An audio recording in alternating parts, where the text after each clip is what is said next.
Hello दोस्तों, स्वागत है आपका हमारे यूट्यूब चैनल जीके मटेरियल पे। आज हम पढ़ने वाले कटिंग टूल्स के आगे के क्वेश्चन। ठीक है, इसके पिछले की वीडियो में हमने 1 से लेके 50 तक और सेकेंड वीडियो में 51 से लेके 105 तक देखा था। आज हमारा कटिंग टूल्स का अंतिम पार्ट है। ठीक है, तो चलिए दोस्तों शुरू करते हैं।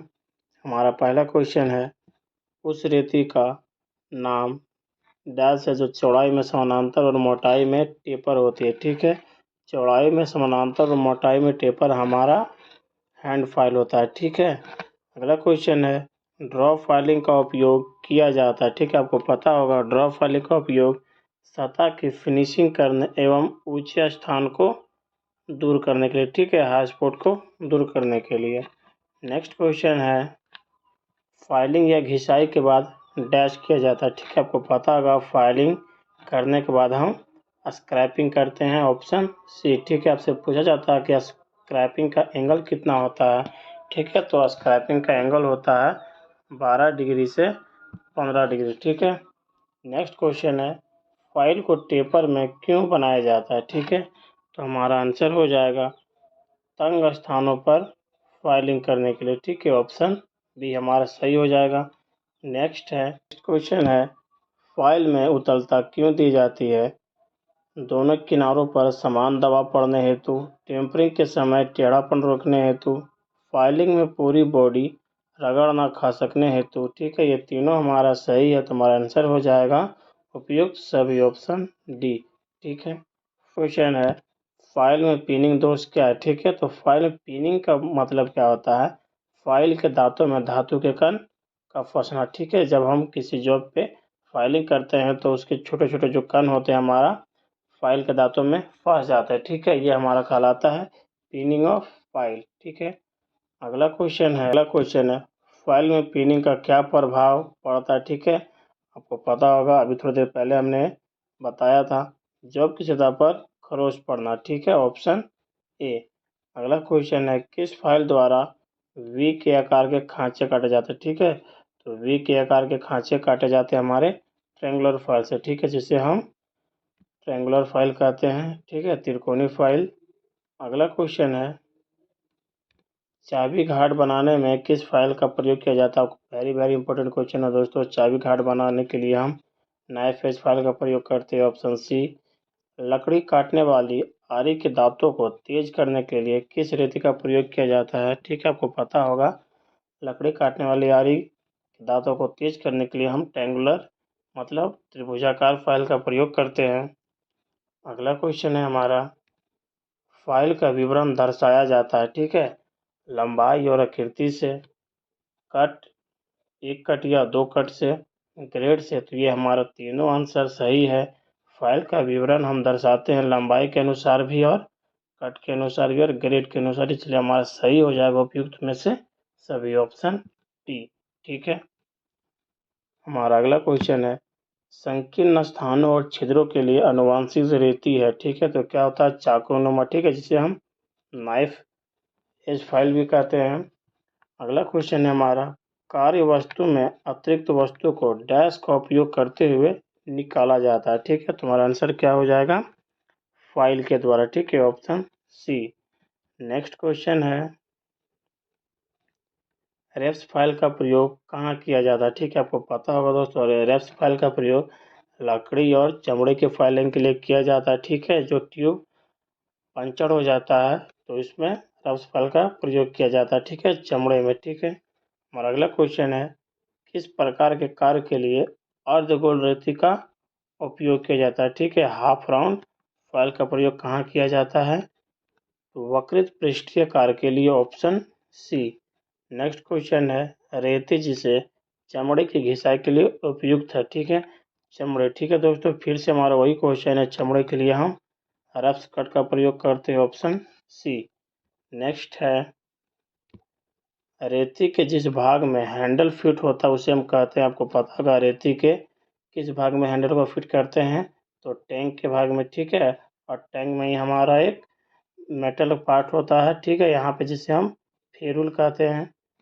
नेक्स्ट क्वेश्चन है, फेरुल एक मेटल रिंग है। ठीक है दोस्तों, वही क्वेश्चन आ गया है, फेरुल क्या है, एक मेटल रिंग है जो रेती में फिट किया जाता है। तो आपको पता होगा टैंक पे फिट किए जाते हैं, ऑप्शन बी।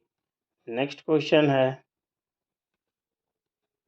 कब्र कट रेती का एक कोर्स फेस चपटा होता है, इसका उपयोग किया जाता है, तो इसका उपयोग नर्म धातु जैसे एल्युमिनियम, टीन व तांबा रेतने के लिए किया जाता है। ठीक है, एल्युमिनियम, टीन और तांबा को फाइलिंग करने के लिए किया जाता है। हमारा अगला क्वेश्चन है, पतली पाइप काटने के लिए प्रयोग किया जाता है। ठीक है, आपको पता होगा पतली पाइप काटने के लिए फाइन पिच प्लेट का उपयोग करते हैं। ठीक है, फाइन पिच प्लेट आपको पता होगा 0.8 mm तक इसका पिच होता है। ठीक है, याद रखिएगा। कोर्स का दोस्तों 1.8 होता है और मीडियम का 1.4 mm होता है। ठीक है, याद रखिएगा। नेक्स्ट क्वेश्चन है, रेती की लंबाई मापी जाती है, तो आपको पता होगा रेती की लंबाई हील से टिप या पॉइंट तक ली जाती है। ठीक है, ऑप्शन बी। नेक्स्ट क्वेश्चन है, जॉब की समतलता को फिनिशिंग देने के लिए प्रयोग किया जाता है। आपको पता होगा जब हम फिनिशिंग देने की बात करते हैं तो हमारा कौन सा फाइल का यूज होता है, super smooth file, option A. 3 square file का दूसरा नाम क्या है? ठीक है, आपको पता होगा 3 स्क्वायर फाइल का दूसरा नाम क्या है, तो आंसर हो जाएगा triangular file, option C. Next हमारा अगला क्वेश्चन है, कौन सी रेती का भाग नहीं है? ठीक है, ये दोस्तों ध्यान रखिएगा, आपसे क्या पूछा है, भाग नहीं है, तो शोल्डर, हील और फेरुल ये हमारा तीनों फाइल के भाग हैं, बट ये जो हमारा बैरल ये फाइल का भाग नहीं है। ठीक है, इसलिए ऑप्शन डी सही हो जाएगा। उस प्रकार के फाइल ज्ञात करें जो पदार्थ को तेजी से काटता है। ठीक है, आपको पता होगा तेजी से काटने के लिए हम डबल कट का प्रयोग करते हैं, ऑप्शन ए। नेक्स्ट क्वेश्चन है, एल्युमिनियम जॉब की फाइलिंग के लिए फाइल का प्रकार का चयन कीजिए। ठीक है, आपको पता होगा एल्युमिनियम की फाइलिंग के लिए रगड़ काट का प्रयोग करते हैं। ठीक है, जिसे हम रफ कट करते हैं। ठीक है, हमारा ऑप्शन डी सही हो जाएगा। नेक्स्ट है, रेती पर सिंगल कट दांत होते हैं, आपको पता होगा काफ़ी इंपॉर्टेंट क्वेश्चन है दोस्तों। ठीक है, आपका कटिंग एंगल सभी कटिंग टूल्स के बारे में पूछा जाता है, तो रेती पर सिंगल कट कितना होता है, 60 डिग्री, ऑप्शन बी। अगला क्वेश्चन है, इस प्रकार के दांते रेती के फेस पर तेजी से नोकीले व एक कतार में होते हैं। इनका प्रयोग लकड़ी, चमड़ा, अन्य गर्म पदार्थों को रेतने के लिए किया जाता है। इस रेती को क्या कहते हैं? ठीक है, तो आपको पता होगा दोस्तों ये लकड़ी और चमड़ा के लिए हम रफ्स कट या जिसे हम रूच कट भी बोलते हैं उसका प्रयोग करते हैं। ठीक है, ऑप्शन सी। हमारा अगला क्वेश्चन है, यह रेती धातु की अच्छी फिनिशिंग प्रदान करने व कठोर धातुओं की फाइलिंग के लिए किया जाता है, तो आपको पता होगा अच्छी फिनिशिंग के लिए हम सेकेंड कट रेती का प्रयोग करते हैं। ठीक है, डेड स्मूथ या फिर हम सुपर स्मूथ भी बोलते हैं, ऑप्शन डी सही हो जाएगा। फाइल पर कटे दांते क्या इंगित करते हैं? ठीक है, तो आपको पता होगा फाइल पर कटे दांत जो होते हैं वो हमारा ग्रेड को इंगित करता है, ऑप्शन डी हमारा सही हो जाएगा। नेक्स्ट है, अगला क्वेश्चन है, बास्टर्ड फाइल में प्रति इंच दांतों की संख्या कितनी होती है? तो आपको पता होगा बास्टर्ड फाइल में 25 से 30 प्रति इंच दांतों की संख्या होती है, ऑप्शन बी हमारा सही हो जाएगा। अगला क्वेश्चन है, कोर्स फाइल को किस आधार पर व्यक्त किया जाता है? ठीक है, तो कोर्स फाइल को ग्रेड के आधार पर हम व्यक्त करते हैं। हमारा अगला क्वेश्चन है, बास्टर्ड रेती का प्रयोग मुख्यतः कहाँ किया जाता है? ठीक है, तो आपको पता होगा बास्टर्ड रेती का प्रयोग सामग्री की भारी कमी के लिए करते हैं। ठीक है, बास्टर्ड फाइल से काफ़ी अधिक मटेरियल की कटाई की जाती है। ठीक है, नेक्स्ट क्वेश्चन है, ऑल हार्ड ब्लेड होता है। ठीक है, ऑल हार्ड ब्लेड क्या होता है, सुराखों को छोड़ बाकी सारा जिस ब्लेड को हार्ड किया जाता है। ठीक है, ऑप्शन बी। हेक्सा ब्लेड का साइज लिया जाता है। ठीक है, तो हेक्सा ब्लेड का जो साइज लिया जाता है दोनों सुराखों के केंद्र की दूरी से। ठीक है, आपको पता होगा आपने देखा होगा हेक्सा ब्लेड इस प्रकार का होता है कि यहाँ पे सुराख होता है कि यहाँ पे, तो यहाँ से लेके यहाँ तक हम हेक्सा ब्लेड के लंबाई मापते हैं। ठीक है, अगला क्वेश्चन है हमारा, हेक्सा ब्लेड टूट फूट को कम करने काटने के लिए जॉब को रखने की आदर्श स्थिति क्या था? आपको पता होगा जॉब को हम सपाट पास रखते हैं। ठीक है, फ्लैट करके, ऑप्शन ए। अगला क्वेश्चन है हमारा, नली काटने तथा शीट मेटल के तनु ट्यूबिंग के लिए आवश्यक हेक्सा ब्लेड का पिच होता है। तो आपको पता होगा शीट मेटल जिसे हम फाइन ट्यूब भी कहते हैं उसके लिए हम 0.8 mm तक का पिच यूज करते हैं। ठीक है, हमारा ऑप्शन डी सही हो जाएगा।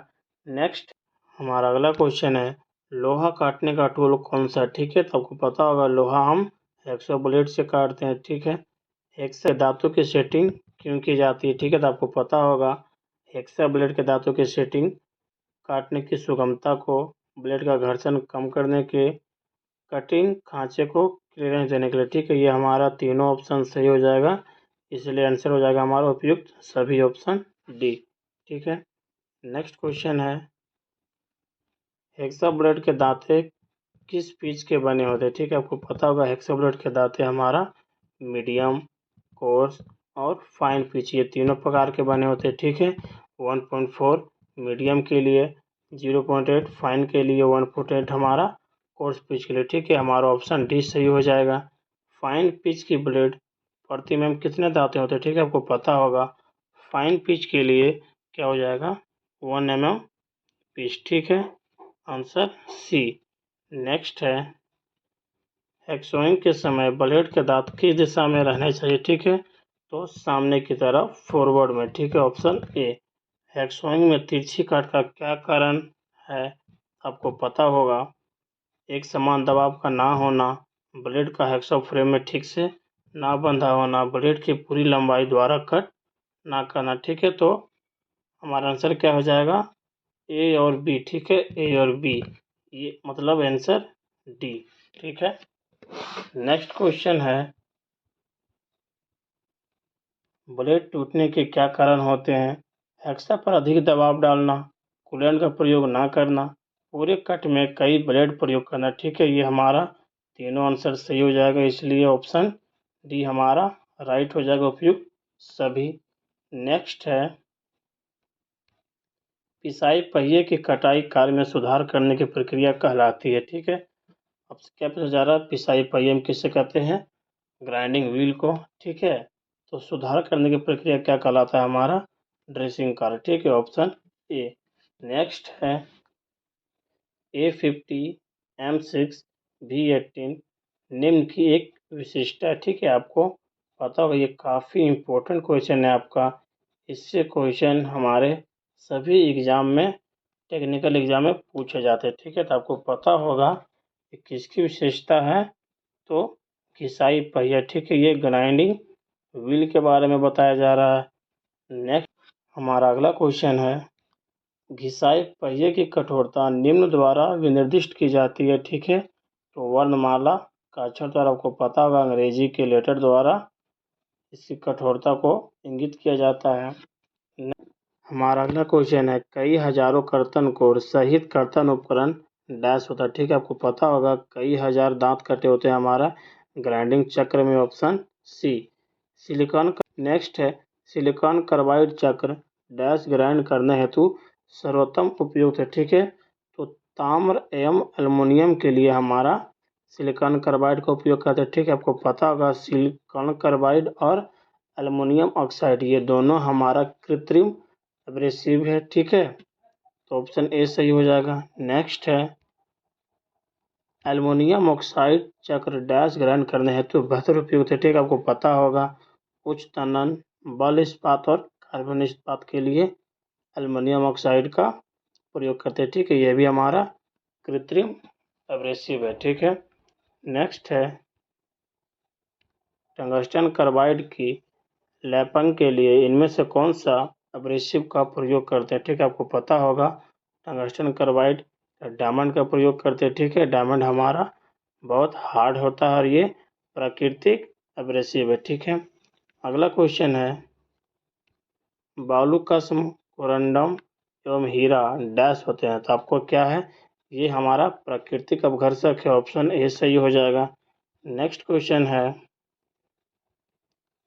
उस टूल का नाम क्या है जिसमें छोटे छोटे कटिंग एज होते हैं। तो आपको पता होगा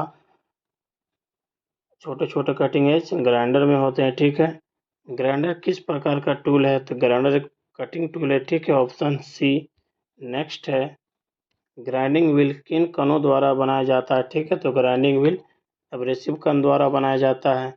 एब्रेसिव कणों की क्या विशेषताएं होती है, तो ये अत्यंत कठोर होते हैं, ड्रेसिंग में सुगमता होती है और कटिंग में भी आसान होती है, इसलिए हमारा आंसर हो जाएगा ऑप्शन डी उपयुक्त सभी, ठीक है।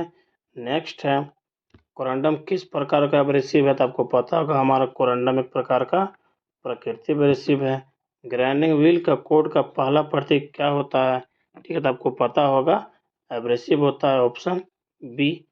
अगला क्वेश्चन है ग्राइंडिंग पहिए की संरचना को समानता डैश कहा जाता है, ठीक है। तो ग्राइंडिंग पहिए की संरचना को सघन और खुला कहा जाता है, ऑप्शन बी। अगला क्वेश्चन है एब्रेसिव कणों को ग्राइंडिंग व्हील में किसकी सहायता से ढाला जाता है, तो बॉन्ड द्वारा ढाला जाता है, ऑप्शन सी सही हो जाएगा। बॉन्ड कितने प्रकार के होते हैं, आपके ऑप्शन से भी बी ई, ठीक है दोस्तों। तो ये हमारा सभी एक बॉन्ड के प्रकार है, इसलिए हमारा आंसर हो जाएगा ऑप्शन डी सभी। अगला क्वेश्चन है किस बॉन्ड में बने ग्राइंडर द्वारा जॉब को उच्च फिनिशिंग दी जाती है, ठीक है। आपको पता होगा उच्च फिनिशिंग के लिए हम सेलॉक बॉन्ड का उपयोग करते हैं, ठीक है। हमारा अगला क्वेश्चन है ग्राइंडिंग पहिया में बी चिन्ह किस प्रकार के बॉन्ड का प्रतिनिधि करता है, ठीक है। मतलब बी जो है किस प्रकार के बॉन्ड को इंगित करता है, तो हमारा आंसर हो जाएगा रेसिनाइड बॉन्ड, ठीक है। रेसिनाइड बॉन्ड को हम बी से इंगित करते हैं। प्रत्यास्थ ग्राइंडिंग चक्र बनाने हेतु प्रयुक्त बॉन्ड डैश होता है, ठीक है। तो हमारा आंसर हो जाएगा shellac bond, option C. Next है हील में प्रयुक्त एब्रेसिव कणों को बॉन्ड द्वारा पकड़े रहने की शक्ति को क्या कहते हैं, ठीक है। तो क्या कहा जाता है, उसे ग्रेड कहा जाता है, ऑप्शन सी। नेक्स्ट है हील से ग्लेजिंग, लोडिंग या गड्ढे पड़ जाने पर उसे किस टूल द्वारा ठीक किया जाता है, ठीक है। तो आपको पता होगा उसे ड्रेसिंग टूल द्वारा ठीक किया जाता है। सिलिकॉन कार्बाइड की क्या विशेषता है, ठीक है। तो आपको पता होगा सिलिकॉन कार्बाइड सख्त एवं भंगुर होते हैं, ऑप्शन ए। सिलिकॉन कार्बाइड हमारा कृत्रिम एब्रेसिव है, ठीक है। नेक्स्ट है हमारा अगला क्वेश्चन है एल्युमिनियम ऑक्साइड द्वारा बने हील में किन धातुओं को ग्राइंड कर सकते हैं, तो आपको पता होगा high speed steel, carbon steel, मल स्टील, ये सभी मेटल को एल्युमिनियम ऑक्साइड से ग्राइंडिंग कर सकते हैं, ठीक है। हमारा ऑप्शन डी से हो जाएगा उपयुक्त सभी। एल्युमिनियम ऑक्साइड हमारा कृत्रिम एब्रेसिव है, ठीक है। किस टूल द्वारा बाहरी पुरानी चूड़ियों साफ की जाती है, ठीक है। तो डाई नट द्वारा बाहरी पुरानी चूड़ियों की सफाई की जाती है, ठीक है, ऑप्शन डी। अगला है हैंडल जिसमें डाई को पकड़ कर घुमाते हैं उसका क्या नाम है, आपको पता होगा उस हैंडल का क्या नाम है, डाई स्टॉप, ठीक है, ऑप्शन बी। हमारा अगला क्वेश्चन है पाइप डाई एक डैश है, तो आपको पता होगा पाइप डाई क्या है, हाथ चलित उपकरण है, ठीक है, इसे हम हाथ से यूज करते हैं, ऑप्शन बी। चूड़ियाँ काटने वाला हमारा अगला क्वेश्चन है चूड़ियाँ काटने वाला डाई निम्न पदार्थ का बना होता था, आपको पता होगा चूड़ियाँ काटने वाला डाई हमारा हाई कार्बन स्टील का बना होता है, ऑप्शन सी। एक ड्रिल किए गए छिद्र को थ्रेडिंग का कार्य कहलाता है, आपको पता होगा थ्रेडिंग जिसे हम कहते हैं उसे हम क्या कहते हैं, टेपिंग, ठीक है। थ्रेडिंग मतलब चूड़ी काटना। अगला क्वेश्चन है टूटे टैप को इसकी सहायता से हटाया जाता है, आपको पता होगा टूटे टैप को कील निकालने वाला से हटाया जाता है। नेक्स्ट है हमारा अगला क्वेश्चन है जीआई पाइप पर बाहरी चूड़ियाँ आसानी से काटी जाती है, ठीक है। तो बाहरी चूड़ियाँ काटने के लिए डाई व डाई स्टॉक का प्रयोग करते हैं। आंतरिक थ्रेड डैश के द्वारा काटे जाते हैं, ठीक है। तो आपको पता होगा आंतरिक थ्रेड हम टैप के द्वारा काटते हैं, ठीक है दोस्तों, याद रखिएगा आंतरिक थ्रेड के लिए टैप का प्रयोग करते हैं और बाहरी थ्रेड के लिए डाई का प्रयोग करते हैं, ठीक है। नेक्स्ट है सुराख के अंदर की चूड़ियाँ कौन से टूल द्वारा काटी जाती है, ठीक है। यहाँ क्या पूछ रहा है अंदर के द्वारा मतलब इंटरनल थ्रेड, तो इंटरनल थ्रेड हम डाई के द्वारा करते हैं। टैप किस धातु का बना होता है, ठीक है, आपको पता होगा टैप हमारा उच्च कार्बन स्टील का बना होता है, ऑप्शन डी। नेक्स्ट है टैप में फ्लूट क्यों काटे होते हैं, ठीक है, आपको पता होगा कटिंग चिप्स के बाहर निकलने हेतु और कूलेंट डालने हेतु। ठीक है, ये दोनों हमारा ऑप्शन सही है, इसलिए हमारा आंसर सही हो जाएगा उपयुक्त दोनों। ठीक है, नेक्स्ट है ब्लाइंड होल में टैपिंग के लिए कौन सा टैप प्रयुक्त होता है। ठीक है, तो ब्लाइंड होल में हम प्लग टैप का प्रयोग करते हैं। नेक्स्ट क्वेश्चन है टूटे टैप को निकालने के लिए कौन सा टूल का प्रयोग करते हैं। ठीक है, तो टूटे टैप को निकालने के लिए हम स्टड एक्सट्रैक्टर का प्रयोग करते हैं। ठीक है, तो दोस्तों आज हमारा कटिंग टूल के सारा ऑब्जेक्टिव क्वेश्चन खत्म हो गए हैं। ठीक है, आशा करते हैं कि आपको ये वीडियो अच्छा लगा हो। अगर अच्छा लगा हो तो लाइक करें, शेयर करें, और अगर आप हमारे चैनल पर नए हैं तो हमारे चैनल को सब्सक्राइब करें। ठीक है दोस्तों, जय हिंद, जय भारत।